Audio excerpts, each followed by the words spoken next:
We have long admired RS Focuses from across the oceans, and now the formerly unattainable icon of Ford performance is finally on our shores. In our hands, the new RS already has dominated a comparison test held in Europe against the Subaru WRX STI and the Volkswagen Golf R, and has tackled the 24 turns of Virginia International Raceway in our annual Lightning Lap, where it turned a lap quicker than a V8 Mustang achieved in 2015. But this is our first crack at the car on American roads, and the results were not quite what we expected. Only the most observant readers would notice that the biggest difference between the comparison test car and the Lightning Lap car was the tires. Bone stock, the Focus RS comes from the factory on capable Michelin Pilot Super Sport radials.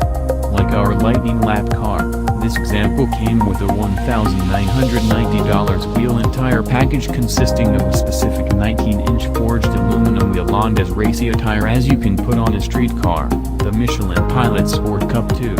This is the same rubber worn by exotics worldwide. Fun fact, the Focus RS has the first square, non-staggered, fitment for the Cup 2 in the U.S. A small win for diagonal tire rotation. Purchased on their own, a set of Cup 2s would cost about $1,500 installed, and a delicate-looking, wide-spoke wheels command $1,395, so the package is something of a deal. And the more aggressive rubber brings an instant, tangible increase in performance to the RS.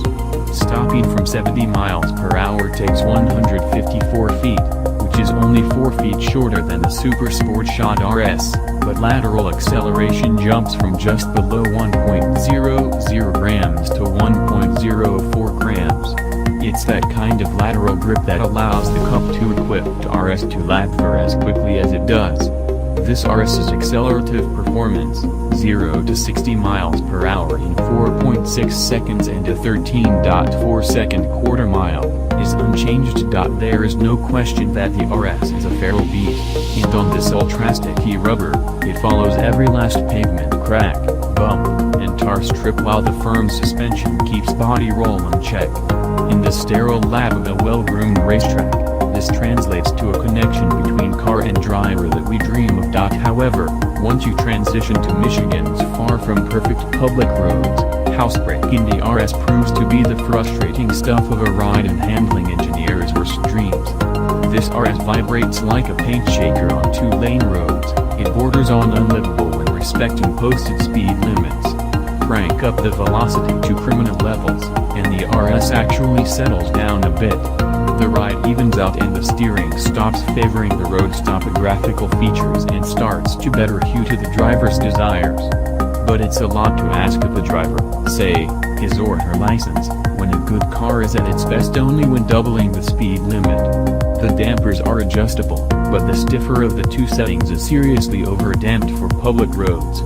This track weapon never feels settled, and neither do its white-knuckled passengers. Going with the base tire won't fix the brutal ride on rough roads, but it will quell some of the tramlining. That sounds disappointing, we know. It's a tough verdict for a car that otherwise has earned Road Scholar-worthy marks in other situations. It wouldn't be hard to imagine a much more pleasant experience on the smoother tarmac of Southern California, for instance. Tires can make or break any car, but other vehicles wearing Cup 2s, even other Fords such as the Mustang Shelby GT350R, don't have this duality, so we can't put the blame entirely on the Michelin. If you plan to track your RS, the Cups 2s and Y-spoke wheels are a no-brainer. But if you plan to drive an RS every day, save the money.